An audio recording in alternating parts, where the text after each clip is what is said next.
Welcome back to Dum-Dums and Dragons, where improvisers who've never roleplayed before journey into the world of Dungeons and Dragons. I am the Grand Wizard Bukkake, your host. Quinny and Reginald have swished bodies while Juniper is looking for answers to her mysterious scroll at Candlekeep.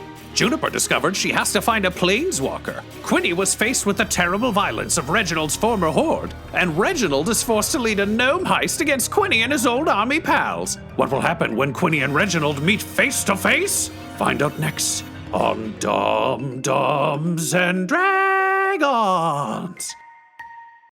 Juniper, after a long night of rum with Silvira, the two of you became like pretty good pals. I think, honestly, again, she's super stressed and kind of needed a friend.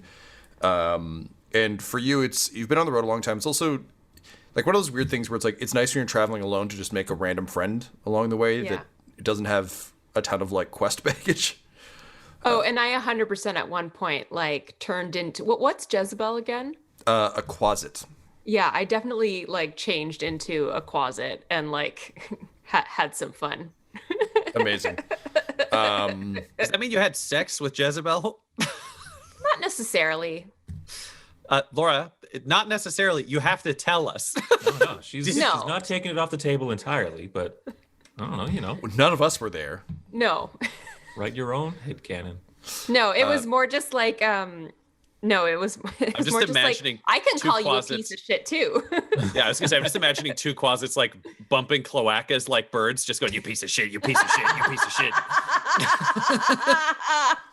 Well, unfortunately, I think we determined that I believe we determined that Jezebel has like a long-standing crush on Werner in So the Avernus one shot. So there might have been some playful flirting, but no knocking boots. No.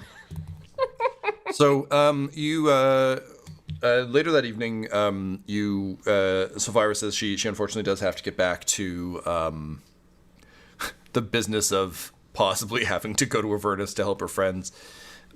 So you take your leave. The map gives you directions to a farm quite a ways away. So it's going to be a bit of a journey for you and Clippity Cloppity. Is there anything else you want to do in Candlekeep or in the various sort of places within the town before you go? I don't know anything other, like really just restocking on kind of my basic rations, and I think Juniper will go. I mean, she's gonna have some meals and at some various bars and kind of chat people up just to kind of be around people again. And but that, other than that, I think she's kind of raring to go. Understood. Get some answers. So I imagine you're probably going to spend the night in Candlekeep. Yeah. Fuck, I'm so bad at that. So spend the night in Candlekeep, and then set out in the morning. Probably makes sense. So Juniper, you'll get a full night of rest. You can level up to 12 along with the rest of the party, which I know we did like off air, but you do it. Yeah. I'm also going to give you 1 point of inspiration for kind of just getting to spend a bit of time relaxing and talking to people and kind of reconnecting with that. Also, I think in your quest to get answers on the Great Collide, like with the Dum-Dums, you've actually managed to find far more answers than you would have expected. But you have more answers now from Silvira. I will also say, can you roll me actually a charisma check? Charisma check, sure.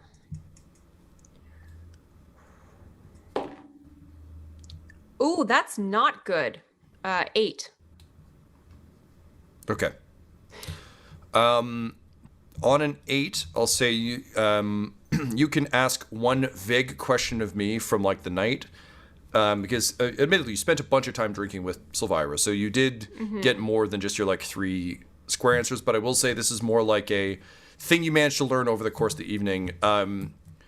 8's a terrible roll, so I feel like this is Yeah. probably more like a question you have about yourself or about the world, less so a tell me about the Great Collide, how to stop it kind of thing. But what's one thing you think would have come out over the course of the evening that Juniper would want to know? A just really basic question of like, why did the scroll come to me? Is it meant for me? Okay. Or did I just end up with it?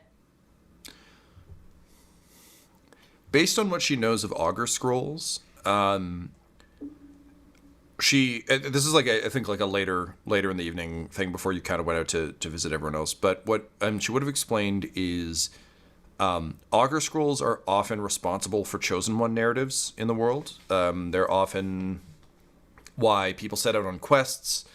And they're often put very deliberately in the path of capable people. Her guess would be that in your changeling community in Eberron, whoever the keepers of the scroll were, whoever obtained the scroll, would have had to choose who to give it to.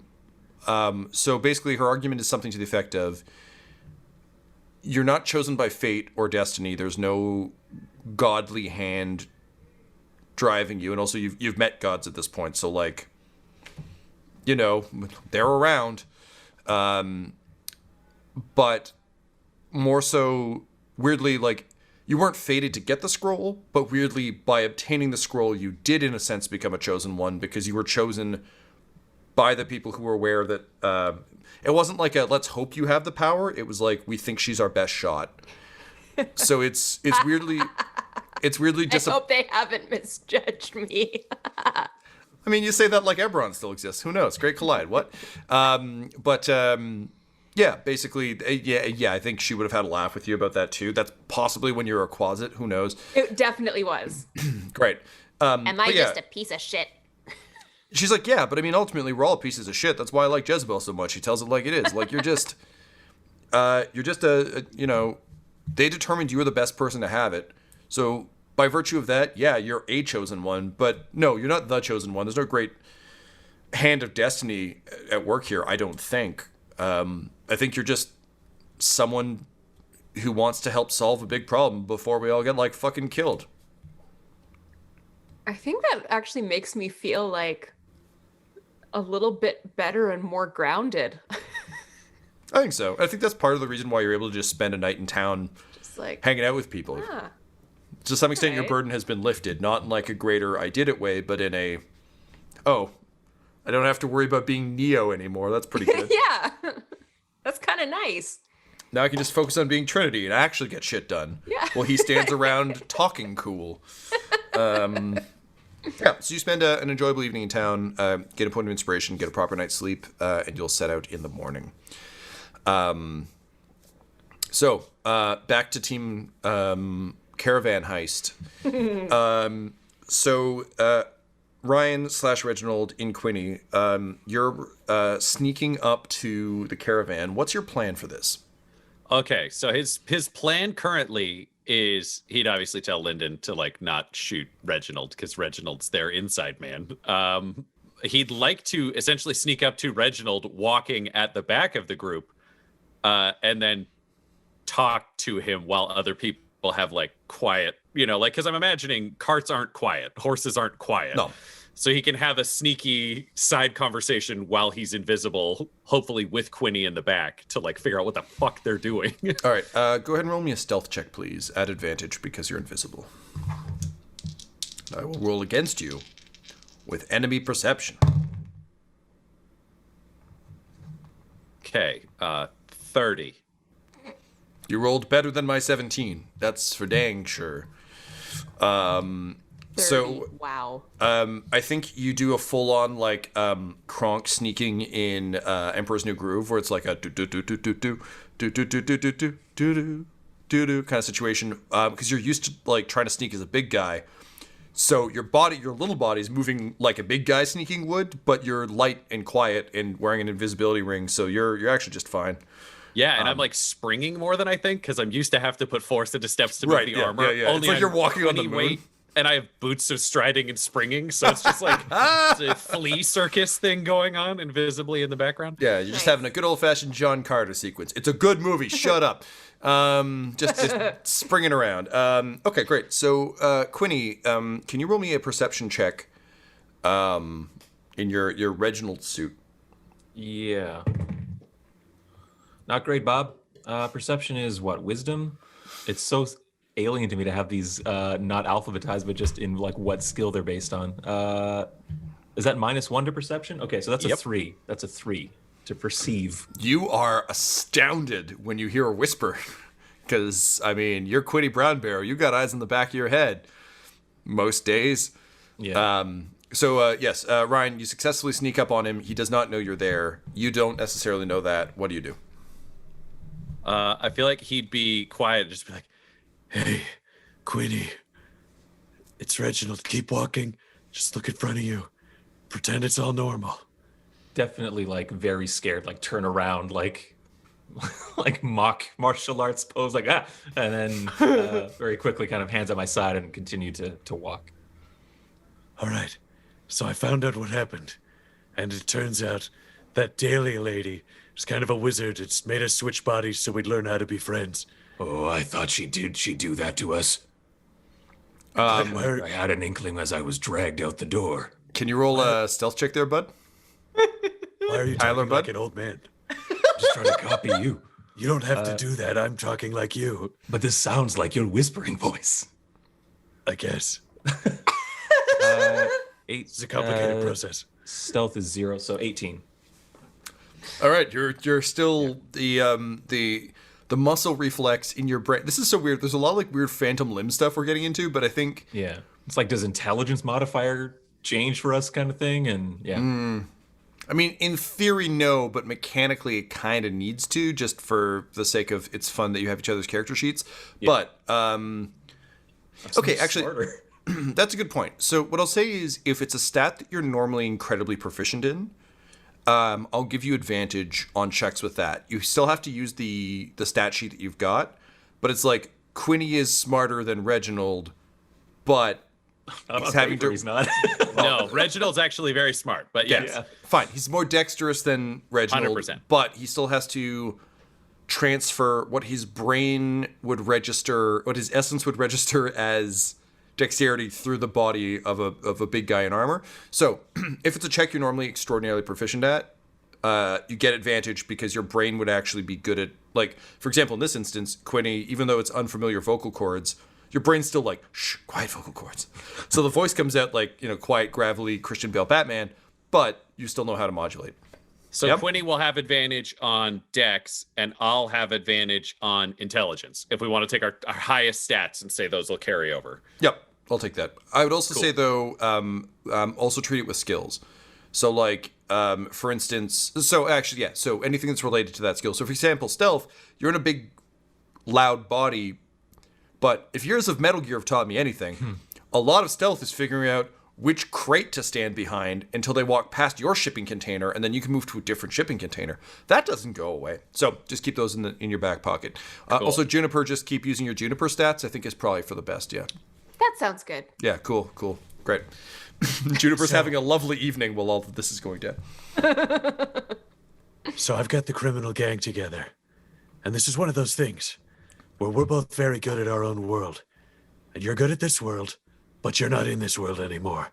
You're surrounded by the very scary, very violent, very betray-friendly people of my world. And I'm surrounded by the very squishy, And he points to Lyndon, forgetting he's invisible, so you can't see anything and won't look. but he's like, I'm surrounded by pathetic gnomes. I gave them your hand crossbows so they could do something and not just die. Here's the thing. How have you been doing with them?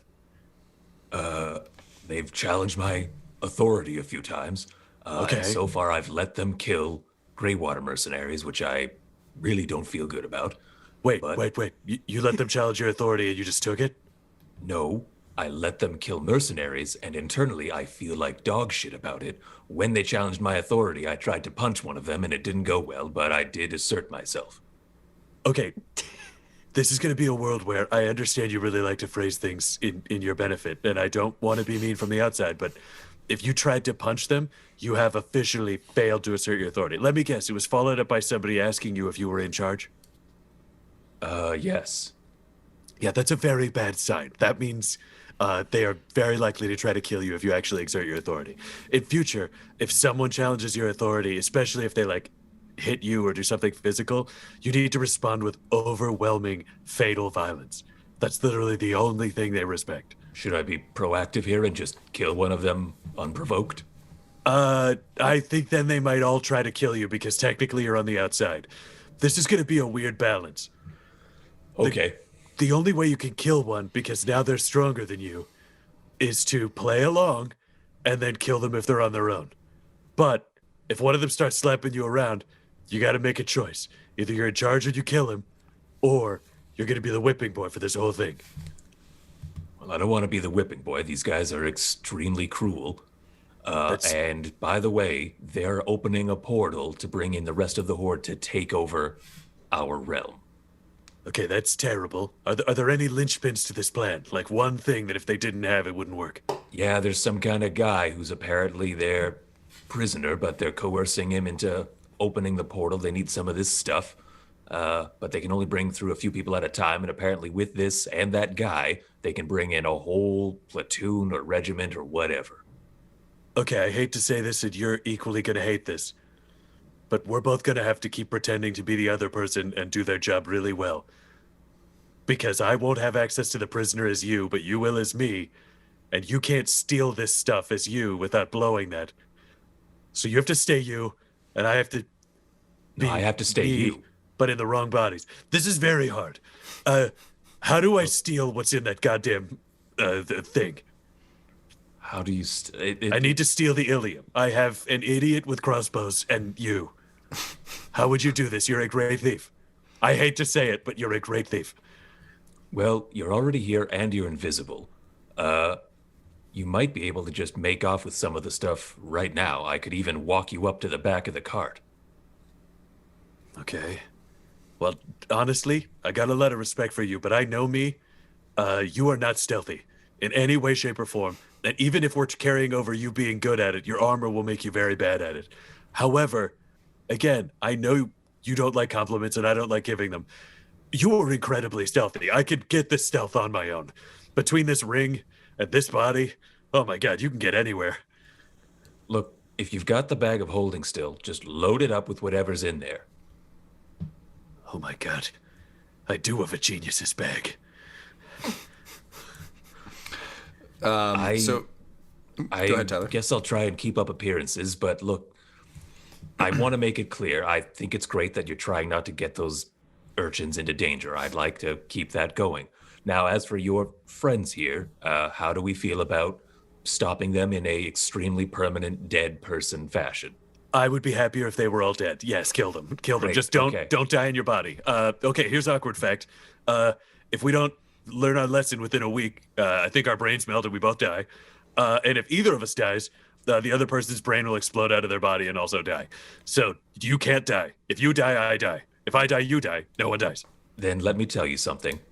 I'm this I don't like saying this. As in that body you've got is completely fucking shit in a fight as if you're just one guy. You definitely need people distracting other fighters so you can sneak up on them and murder them. You are no good in a straight fight. Do you understand me? Okay, that's very good to know. Okay, in turn, you are no good at sneaking. You are only good in a straight-up fight. And you really only have enough overwhelming force to take out one capable opponent. So you gotta be able to spend that the right way. So this is a weird thing that we have to do. We both need to think like the other person would for this to work. You need to be me, and not just look like me. You need to be me, and I need to be you, or both of our brains explode out of our bodies. Look, then I'm having a tough time here so far. Could you, and I know this is a big ask for you to say in a hushed voice at the back of a caravan, but what's your deal? Why are you the way that you are?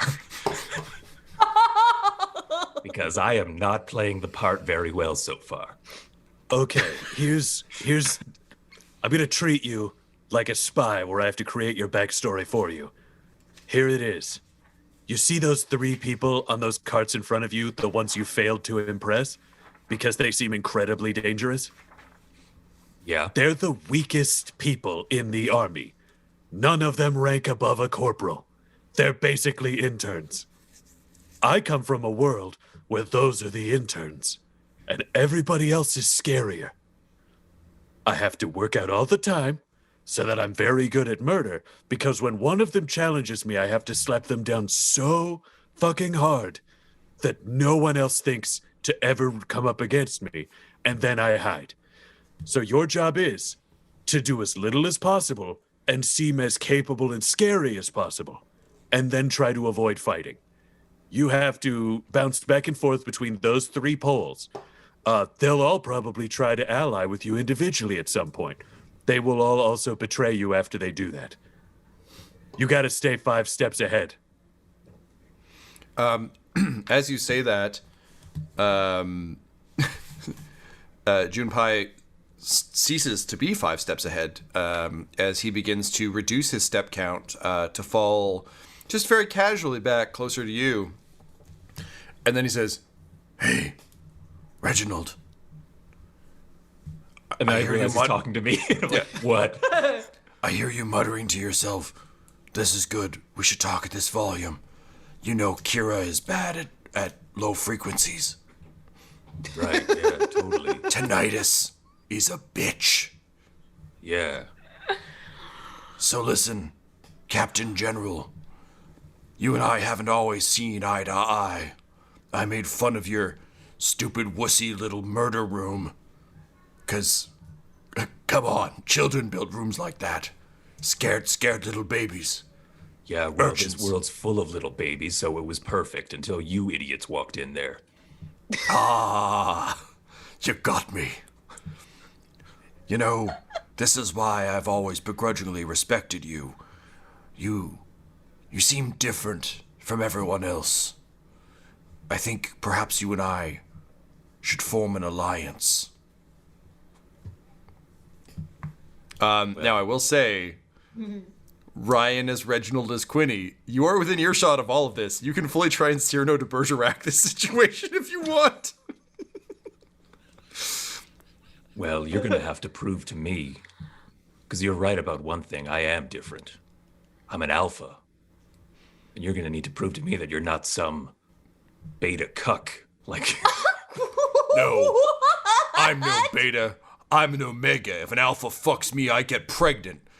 That's what I've read in my werewolf fan fiction, at least. Back in our world. What do I need to do to prove myself? Not I a think cuck. inside Quinny body, Reginald's just like, how did he know the most popular form of fiction in our realm? And how did he know cucks are the worst thing ever? He's calling everybody a chicken. Chickens are hated. The weird spiny cowards that taste so good. I don't want to be a delicious cluck. Tell me what to do. I'll admit that when you hit me earlier, I felt it, so I knew there was something special about you too. But if you want an alliance, you're going to have to prove your value to me. So, how? Do you want me to, like, kill someone? Do you need some relief? Do we need to go behind a tree? How do I prove myself to you? Because I'm no motherfucking cluck. Wow. Killing someone sounds pretty good to me. Between the two other bone crushers, who do you think you could take? Hang on, sorry, I got something in my throat. It sounds like a dog barking. It's a condition. You remember? It's from that time I ate a dog. Yeah, at the sound of the dog bark, I think Reginald as Quinny accidentally jumps in surprise and vertically jumps 22 feet because he's not used to boots of striding and springing. Still invisible, lands dexterously, but startled the shit out of himself. Fair enough. So Junpei looks back and he's like, well, listen, there are so few of us here that we can't afford to play these kinds of games. We also can't afford weakness among our ranks. I understand, Captain General, but we answer to to a higher power here. Can you roll me a persuasion check?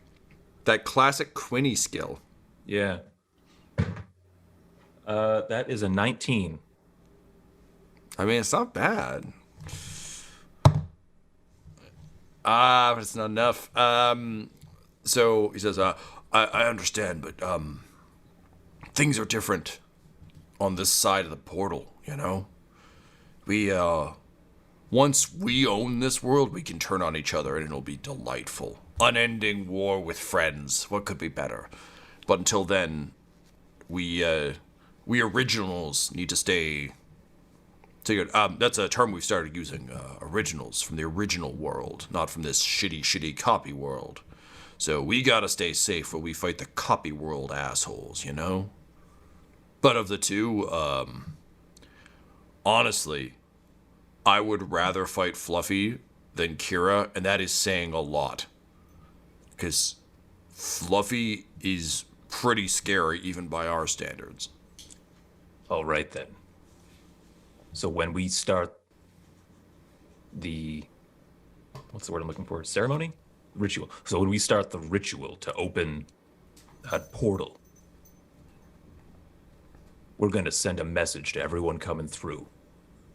You and me, we're going to rule this world together. We're going to kill the other two. Damn. Fluffy's yours, and I'll take Kira to show once and for all that I'm the original general, the OG. The OG. Yeah. God. I like that. Okay, look, I'm in on this plan.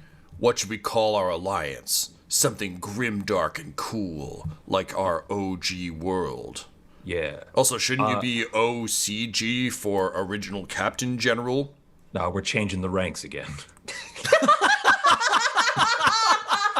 I'm so fucking hard right now. All right, yeah, let's do it. Let's change it all. Yeah. Wow. So, what's going to be our cool alliance name? Well, talking about boners, I'm pretty hard over here myself, so we're Team Cross Swords. Team Cross Swords. Yeah, that's Cluckus. I mean, no Clucks. You're not a beta. You're an alpha. Like Reginald. Gotta be stronger. Never cry. Cool. All right. Cross Swords. Because of our dicks. I like it. Yeah. All right. You can't pinch an inch on us. It's all hard all over. Damn right. You keep it sexy, baby. You keep it sexy all day. I'll pat him on the ass and encourage him to walk forward and not talk to me anymore. He struts forward like he's got something to talk about, and you hear a brief metallic ding off his codpiece. He was not lying. That was I was gonna throw to you, and you're talking anyway, so it's good. pretty well done, Quinny. I don't know how you knew that he was really into werewolf erotica about being an alpha and a beta. I had no fucking idea. Your world is garbage. Honestly, yes. There's a reason I'd rather be here. Okay, here's the thing about the other two, though, just so you know. Fluffy's a big fan of vampire erotic fiction, so don't try to play the same werewolf cards. It's all vampires, very sexy dominance. And then, just so you know, Kira is into YN erotic fiction. That's where it inserts your name as the reader into it, so you might need to walk her through an erotic alliance story using horror name or saying YN, whichever you'd prefer. But that's going to be key to the alliance. The trick is, play them all against each other. I'm going to go be a thief. One could even say... And I just jump up, and it looks like Mario, but he can't see because it's invisible. And I gently run a cheek over his face, and I just say, the greatest thief in the world. and then I'm going to stealth forwards invisibly towards the cart that I need to steal from. From the trees, with the enchanted monocle she has, Delia looks down and sips her tea and says, looks like I didn't need the fall in love potion after all. Then she sips it, she's like, too hot. Chamomile! And then she continues to watch the not invisible to her form of Quinny as he continues to steal. So, Ryan Quinny, you have a cart to rob. How do you want to attempt to rob this cart? Also, are you at all concerned about where Lyndon is? Because you guys have been walking and talking for a considerable amount of time. So do you want to look around for her, or have you just kind of forgotten about her and want to get at this cart? I think Reginald is used to working with a capable team at this point. Oh, Reginald. So he hasn't learned Quinny's paranoia about people letting him down yet. So he's just focused on climbing, like getting into this carriage. So what exactly does this one look like, Tom? The one that's armored and's got the shit in it. Yeah. So what I want you to imagine is, and I'm going to metagame just a little bit because it'll just be easier for description's sake. But essentially, this thing is in a metal tank. So a cylindrical metal tank. It's about the size of like a tanning bed. It's the only metaphor I can think of right now. But yeah, so it's about a 6-foot long cylindrical steampunk metallic tank. It is under a tarp. It has been secured to the cart. It's under a tarp on the cart, and then there are rounded shields along either side, along the top, one on the back. Basically, think like the world's cheapest shield wall. And the goal is that from the metallic clanking you can hear as it goes over bumps, this is clearly a well-armored tank. But that isn't to say if someone were to shoot it from a distance that it couldn't be pierced. So the shields aren't meant to be the only defense. The actual defense is the tank. They're just being extra cautious. So it's strapped down, tarp to hide it, shields to protect it. That's what you're dealing with. Okay. From Reginald a distance. is- If you get up closer, you can get some more details. All right, so first thing he's going to do is he's going to go close. But Reginald in his head is thinking, all right, what would Quinny do? Not what would Reginald do, run at this yelling, demand something, or perhaps quit and leave. What would Quinny do? Quinny, he'd go forwards, not at the front or the back, because there are other, carts and people are watching. He'd go to the side. And what would he do? Would he climb awkwardly like a giant beached whale? No, that's what Reginald would do. He would climb up and flip over like some sort of strange gymnast and then say something needless to himself like, so fucking cool or whatever, and then probably go under the tarp to see what he's looking at. But he'd adjust the whole way, so I gotta keep my head on a swivel like a cat. And then he'll advance towards the tank. All right, roll me a stealth check, please. You can have advantage because you're invisible and cool. That is 27. Oh, man. You did a 20. No, level 12. That's fine. You're the DM now. Congratulations. So with all that in mind, you managed to flip yourself up onto the cart. And I assume, were you like digging under the tarp? Yeah, I think he'd wriggle under. Like he's all stealthy. Yeah, you feel a freedom that you've never felt because you've never been inside a dancer's body before. And the speed and flexibility with which your limbs respond is like freeing in like a, when particularly baseball players will train with weights on their bats so that when they actually swing, it's like, I am a god. It's kind of that. You're just like, okay, time to wriggle. And you're like, oh, everything moves so easily. It's a little bit like moving through a cloud. It's honestly a freedom you've never known. It's In very his nice. head, he thinks like, I've never had sex, but this guy would be great at it. So fucking cool. Just thinking that. Yeah, truly. And he's got such a big hog. So Been majestic. inside a dancer before, but Quinny has, huh? Hey-oh! Pow, pow, pow, pow, pow.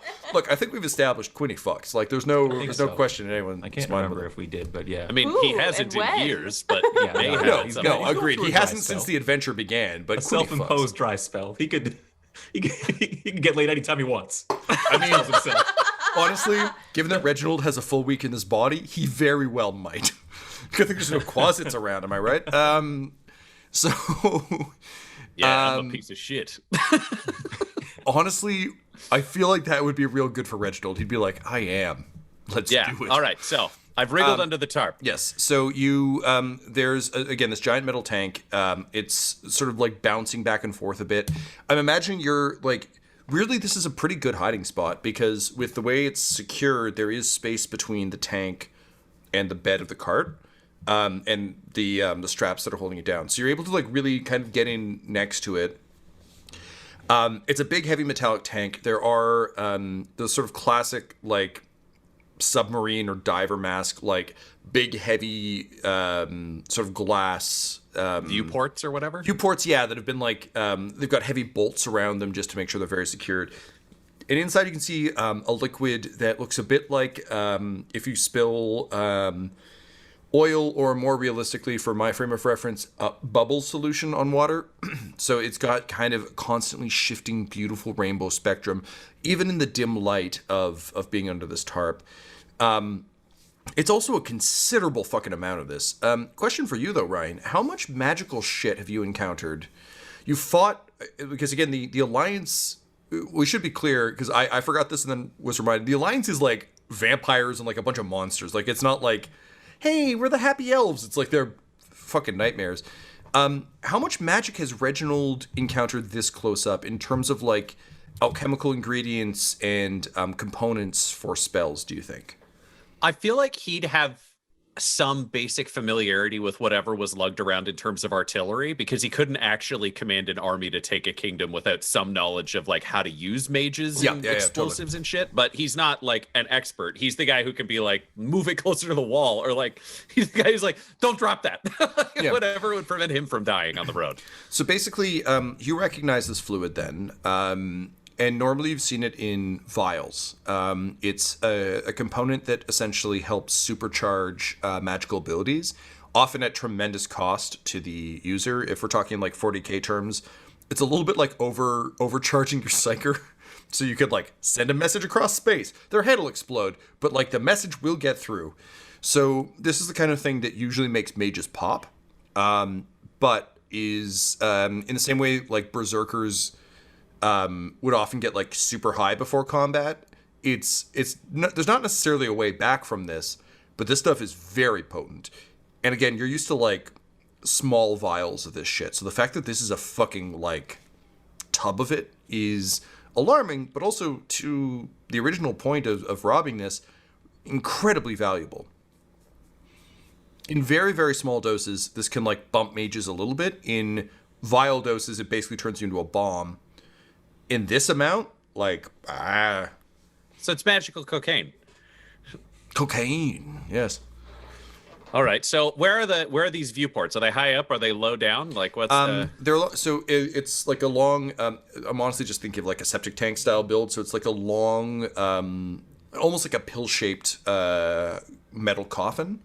There are two on the sides, and there's kind of a large circular viewport on top, with, like, the full-on old-timey metal submarine lock wheel. So if you spin that a bunch of times, you could open it. But there are also clamps everywhere. There's locks. There are keys involved. Like, they weren't just like, we'll just trust this. All right. I'll open the bag of holding and see if there's anything in it that would get ruined if it gets wet. Can you roll me an Arcana check?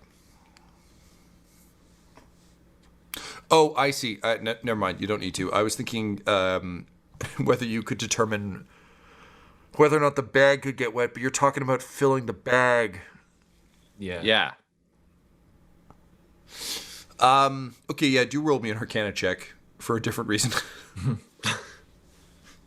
That is dirty 20.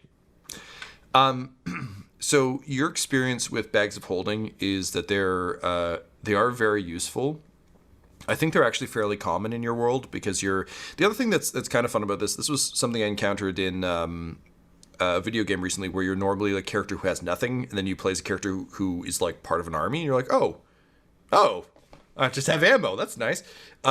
Everyone has bags of holding where you come from, but they are also known to be highly volatile. Unlike when the Dum Dums crew got in, we're like, maybe a gnome can survive in here. For you, I think they are... it's a little bit like carrying a live grenade. It's very useful, but also very dangerous. And I think based on also Reginald's cowardice and hesitancy around such things, if you put a bag in a bag, it explodes and kills everyone. So if you put, like, and you said cocaine, I would say it's closer to bath salts. If you put, like, magic meth in a magic bag, it might be okay, or unending horrors. Okay, then that plans out. Do Do I have anything in that bag that would be useful in terms of like vials or anything, Tyler? Do you have anything like a Vials? No. Actually, let me just check the contents of. Do I have like a water skin or any of that shit in a burger? You absolutely would have all of, and Tyler, I don't know if you put those things in, but I would say we could. Oh, actually, this is worth mentioning. We haven't played in a long time. You all have stress again. Welcome back, everybody. So you all have 5 points of stress. You don't need to spend stress on this because I would argue that Quinny would likely keep all of his adventuring gear in the bag of holding, right? Or do you keep it kind of sacred? I put a bunch of valuable stuff in there for the night. But in terms of like as a man who wears a backpack everywhere, would you put your kind of backpack stuff in there? Or is there still a part of you that's kind of viewing this as like Butthole's bag? That is definitely a factor. Yeah, I put gold in it just because we've accumulated so much. But I do keep most of my stuff on me for quick access and things like that. I don't have time to be rooting around into a bag of holding for like stuff fair enough. that I need to do my job. So actually, by that logic, then Ryan, on your back you have Quinny's pack under the cloak, the Illithid cloak, Illithid dragon. Remember that? What a wild ride. So you do have his pack. I don't think you find it in the bag, but you do definitely have access to all of his kind of regular gear. Okay, cool. Then I don't know which way would be easier, but thinking as Quinny, he's got essentially 2 goals. 1, he needs to get inside it so he can fill the wine bag or the wineskin with the stuff, because then he's got something for team heist, and Quinny would always steal. Because he needs to keep these gnomes convinced and he needs to know what he's doing. Also, he feels like if he does a bad job being Quinny, Quinny will do a bad job being him. There's like a weird karma he's believing in here. It's a face-off situation, I understand.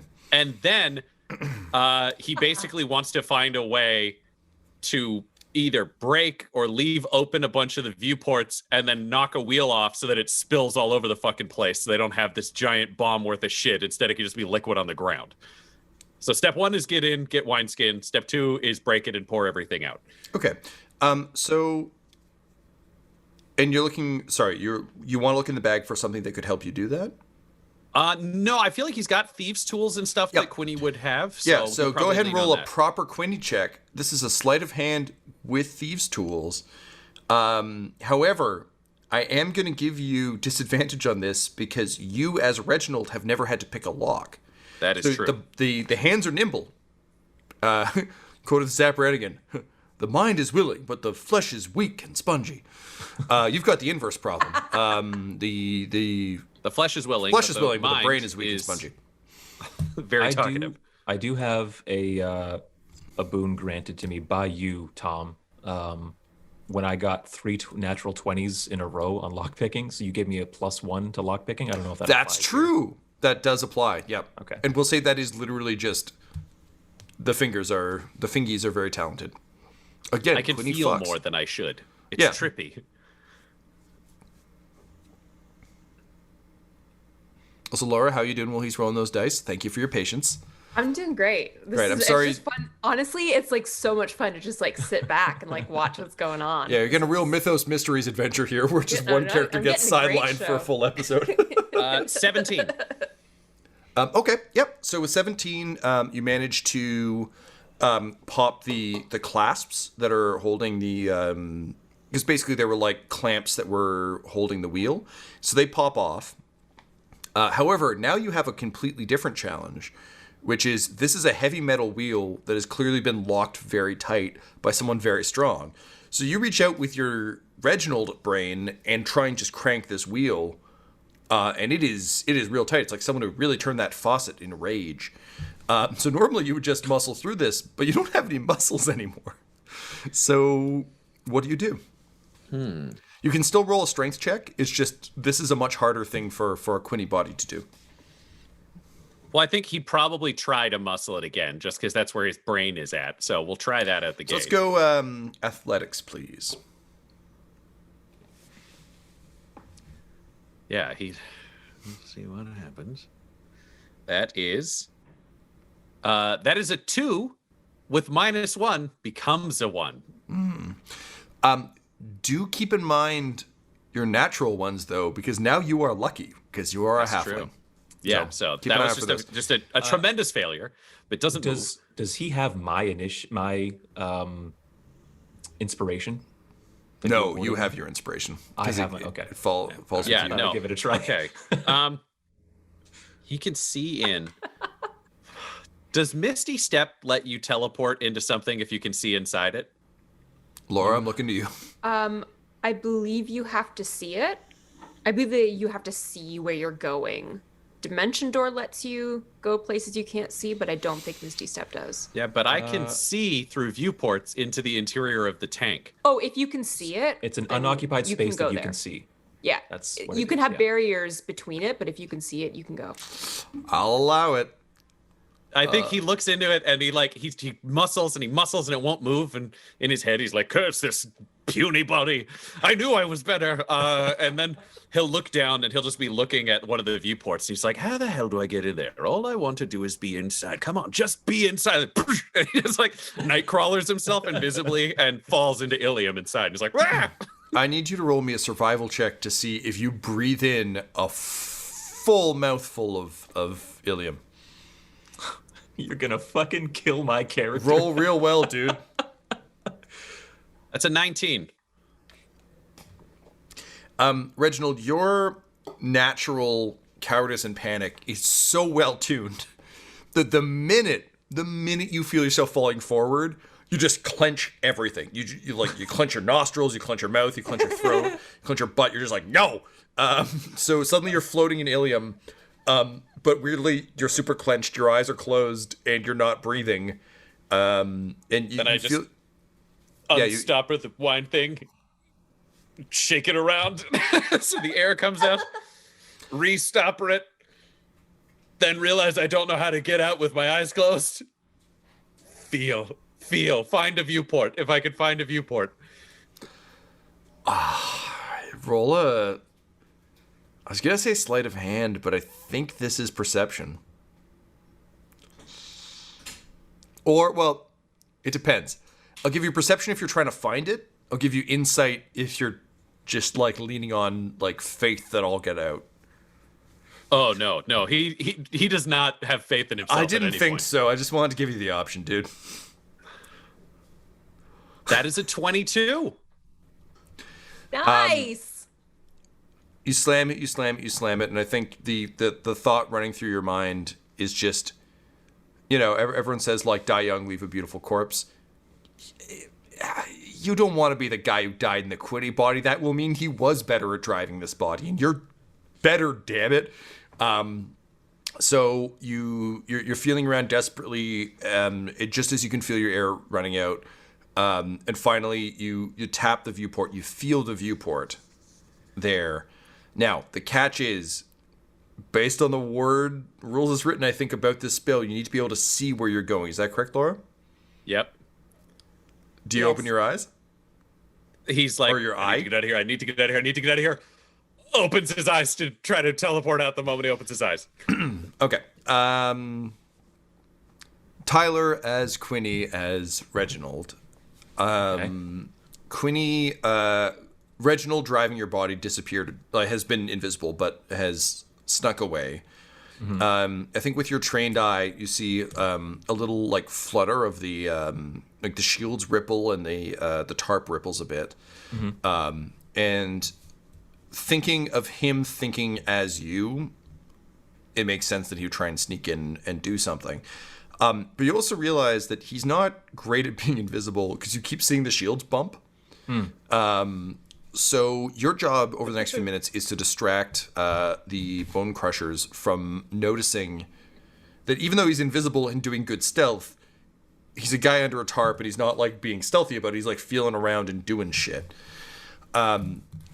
So you've already had a good chat with Junpei, who's now like walking very confidently, if admittedly a little bit stiffly. Boulder! Thanks, Ryan. Thanks for picking up what I'm putting down. Boner. But Kira is looking back fairly frequently with a bit of a strict eye. And Fluffy is just like walking in a really alarmingly like slow. You know, in movies when someone's like slow motion, like frolicking through like a field of sunflowers, and then just like flailing their limbs. That's the way Fluffy walks. It's real upsetting. But he's also walking like next to the cart. And his head happens to be turned away when the first bump of the shield happens. But you realize if you don't do something quick, Fluffy's absolutely going to notice this. What do you do? I'll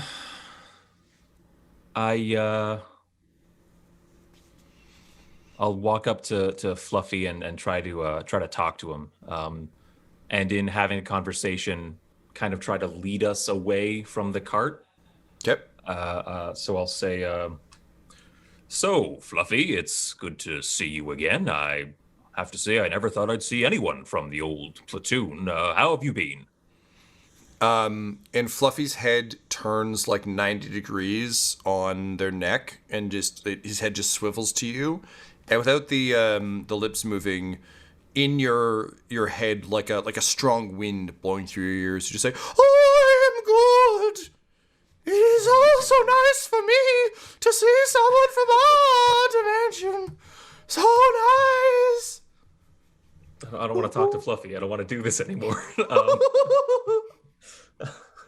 Tiptoe through the tulips. Yep. So I'll say, oh yeah, good, yeah. Any cool stories from the Horde? What have you been up to? I still hear the dreams and unfulfilled potential of those I've killed. That is great. That is just Oh, they had such ambitions. love to see that. Did you know that those mercenaries thought they had their own country? Say, you're a big vampire guy, if I remember correctly. Is that right? Oh, someone's speaking my language. So, you surely, you know about Strahd von Zarovich of our realm, right? Ah, yes, Commander Strahd of the Alliance. Yeah, well, I ran into the Strahd von Zarovich of this realm quite recently. Did you fuck him up? Absolutely. I Jesus Christ, this is torture. We want people to listen to this podcast. Like, this is such a powerful deterrent. I love it. Yeah, as a matter of fact, I hung out with a whole bunch of Strahds from all different dimensions. I don't know what this voice is becoming. Jesus Christ. Does that mean there might be other fluffies? Something worth thinking about. Imagine a chorus of my voices speaking together. Music to my ears. Can you roll a fucking deception check as hard as you humanly can? I didn't say it was good music. Tyler, Not touche. necessarily Yeah, that's fair. Deception, you say? Sorry, this is so weird. 17. I believe you. Well, good. You know, you can always trust me. So, was he hot?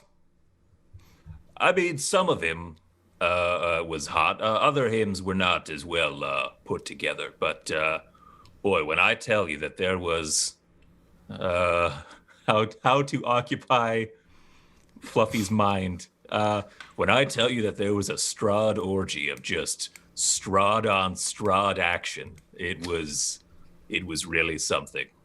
I'll never forget Glorious. it. Yeah. Just think about it. Think about one Strahd, sucking the blood out of a mortal, and then like make out like transferring that blood to another Strahd, and then just down the line, just kind of Ooh, sloppily doing that. smooching Strahds. Yeah. So Think on that for a while. Fluffy just levitates off the ground, and then, like he's been pulled by an invisible hook, just like falls off into the bushes. And you hear Kira turn around and say, Reginald, did you just tell Fluffy about some hot vampire on vampire shit? And I'll like, no, I was gonna like try and play like coy, like we're friends, but I guess we're not. Be like, yeah, you know, I couldn't resist it. It had been so long. So he's doing whatever he does when that happens. A tree bursts into flames nearby. That's normal. Yes. As expected. Indeed. Reginald, you state the obvious a lot more than I remember. Yeah, well, I don't have anyone else from the old world to talk to, so I just end up talking to myself. And she just smiles and she says, don't worry, my friend. We'll solve that soon enough. I want that to happen. This world has done terrible things to you. So, Reginald, you are back in the sort of just wedged between the tube and the cart. However, you did expose your eye to Ilium. Yep. I need you. I'm on drugs. What's your Tyler? Warlock spellcasting is off charisma, correct? Yep. All right, so Ryan, I need a charisma save from you, please. Because A, having only recently received any warlocky powers, this is entirely foreign to you. B, Quinny is also an untrained warlock who just like got hell powers a while back. So like this was always just a fire in a bottle, being somewhat maintained. So let's see what happens. 18. I'm rolling very well because I am not adding much to any of these. All right. So you roll around for a moment, your head swimming, and you see it's frostbite's your sword, right, Tyler? Yep. You see like a hilt explode out of your palm for a moment, and in a panic you just jam it back in. And then you check your hand for stigmata because you're a little bit worried. You feel twitchy, but admittedly, for your brain, you're a guy who regularly snorts gems. So being like vaguely high all the time is actually kind of your MO. So, Yeah, man, I've snorted children before. yeah, so you managed to like kind of calm it down, and you're like, okay, all right, yeah, this is bad, but I know this. God. So you have a full wineskin of Ilium. What do you do? Go back to the window and just misty step out to where I was. So you are out where you were. Oh, I'm out where I was. Okay. Yeah, you're out of the tube. You're like pressed against it. You're on the bed of the cart under the tarp. Then what I want to do is, because there's these viewports. Do they have like bolts around them? Like what's holding the viewports in place? Yeah, really do think like a shitty scuba, like a shitty submarine. I want to use the thieves' tools, and I want to take off the viewports. Like I want to open them up so that if it gets knocked over, it pours. Okay. Go ahead and roll me sleight of hand, please. No disadvantage this time because you're not trying to pick a complex lock. You're just trying to unscrew some shit. That is 18. 18.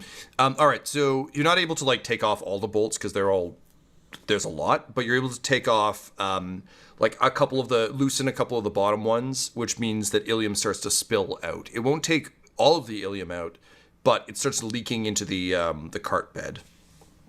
Great. Okay, then here's what I want to do.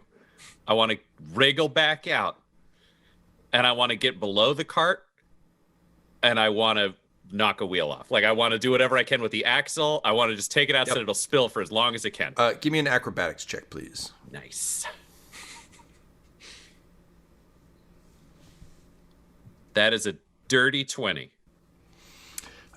You swing down and with full on like fucking flying Grayson's level of acrobatics, you boot the cartwheel off, and suddenly the entire cart lurches and hits the ground. Ilium starts dumping out the other side of the cart, and you just hear the driver say, "Oh no!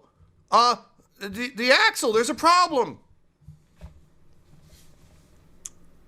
Oh no, everyone stop, halt, company. They do. Kira is Form up looking a- at you questioningly. Form up a defensive perimeter. They don't. Kira continues to look at you, her eyes narrowing. Well, what the hell's the matter with you? Is there a torch in a burglar's pack? Yeah, there is. Yeah. Great. From underneath, I would like to essentially light a torch and then start sprinting away, but throw it back into the ilium that's spilling out. So you're full on like Goldblum Jurassic Park running away with a torch?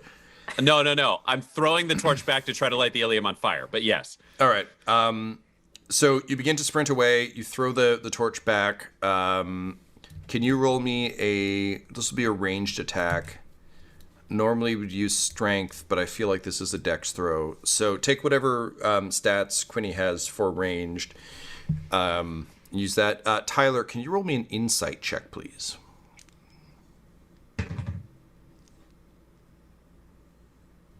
Insight. Oh, wow. You're pretty good at that, dude. That's a 23. You can see Kira's eyes not fully dart over, but like partially dart over to the driver.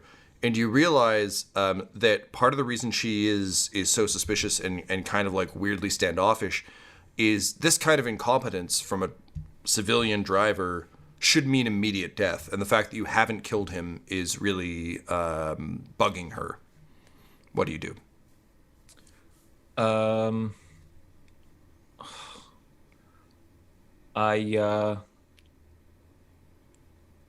grab him, and you got rope, I think. Yeah, you got hemp and rope. I grab him, and I grab his, I tie his hands together, and I tie him to the end of the cart, and I say, if you fucked us over for some kind of ambush, you're not getting to run away. We're gonna fix this, and you're not getting to drive anymore either. You're being dragged, because I have land vehicle proficiency, so I can drive the cart. So we're just gonna drag this guy through the mud and basically say, like, yeah, that's what I do. Cool. So you say that, and you stride back up and kind of hop up into the driver's seat. And Kira's still kind of looking at you, like she thinks maybe there's more to this. Like you're gonna drag him for a bit, then kill him. Like she's not really sure. Then I say to her, what are you looking at? I said form a defensive perimeter. We could be under attack any moment. Yeah, all right. And she turns and kind of like drops into like a fighting stance. You get into the driver's seat and grab the reins, and to some extent breathe like a tiny sigh of relief that like you've managed to fucking theoretically calm the situation down. You save the driver. You think you've got it under control. Yeah. Which is when the torch is tossed. Ryan, what did you roll? 23. First you hear the driver scream, and then you hear the explosion as the cart erupts in a blast of magical fury.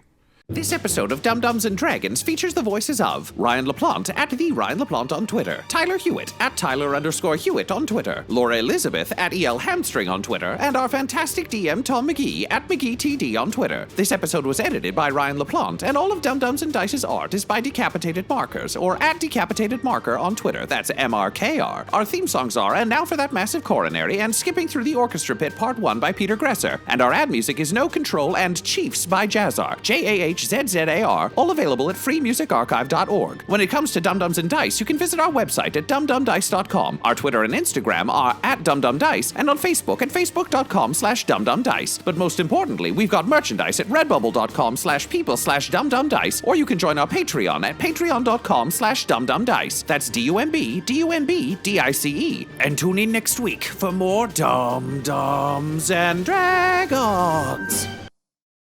Dum-Dums and Dice has to give a special thank you to the supreme beings of our Patreon at this time: Christian Menicola, Long, the Half-Blind Prophet, James Cuellar, Charles Grams, Christopher Little, Olin Anderson, Sue One, George Dolby, One True Artistry, Orion Birchfield, Lord Abradovic, Noel Lewis, Scott Garland, Anthony Griffin, Zekin X, Jordan Neesmith, Benjamin V, Gavin and Abby McDonald, and Jill and Noel LaPlante. If you want your name to be added to this list, you can join our Patreon too at patreon.com/dumdumdice. Thanks to them, and a little bit of thanks to you.